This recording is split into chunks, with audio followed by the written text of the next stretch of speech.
Hi, I'm Slide McBride. I'm the real life wedding singer. I've been to so many weddings you would not believe. People say to me, what's the deal with speeches? I mean, what are you supposed to do in speeches? Well, here's my tips on your wedding speeches. The first of all, these days it's like you end up with like about 9 or 10 people speaking. You don't need that many people speaking. I reckon about 3 speakers is all you really need. You need maybe the bride and groom can speak together, maybe like the best man or someone like that can speak, and maybe like a father of the bride or father of the groom. Everyone's worried about everyone having something to say. Everyone's worried about, oh, we need the father of the bride, we need the father of the groom, we need the bride to speak, we need the groom to speak, we need the bridesmaids to speak, we need the best man to speak. What is the purpose of having speeches?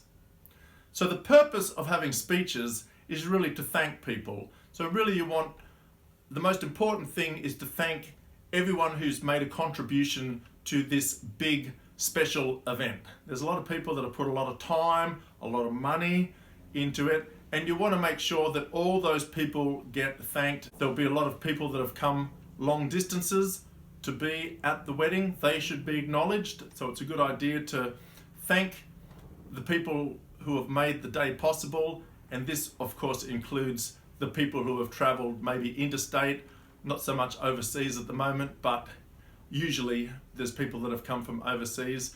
So there's people making sacrifices to be there and share this special occasion. What to avoid? What you probably want to avoid is the speeches turning into a 21st birthday party speech. So you don't really need to go into the history of the bride or the groom or what they did when they were 5 years old or what they did when they were 10 years old. You can skip all of that. All the bawdy tales that typically the best man's supposed to bring all this dirt and smudge on the event. I think skip that. You want people to talk about what's relevant. And what is really relevant is the bride and the groom and what has brought them together. I always reckon it's great when you hear stories about how they first met and maybe the early days of their relationship, because often they're things that you don't know about. So that's always entertaining. So you want to thank people for coming. You want to thank people for making contributions. You want to talk about love and the love between these two people.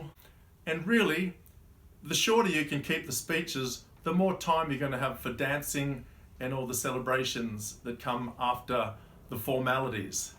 My final word: should speeches be written out and planned in advance, or should you just wing it on the day?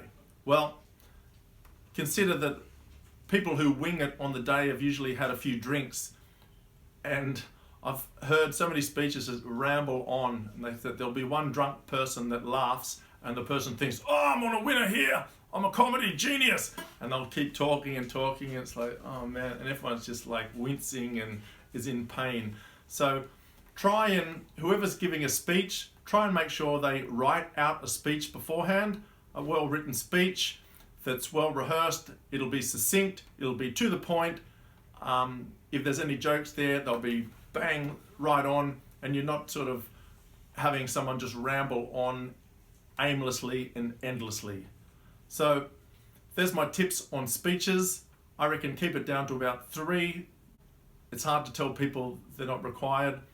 My final word is, what about if all speeches are pre-recorded, then you can just post them on YouTube and everyone can watch the speech in their own time, as many times as they like. Thanks, bye for now, and back to I got sunshine.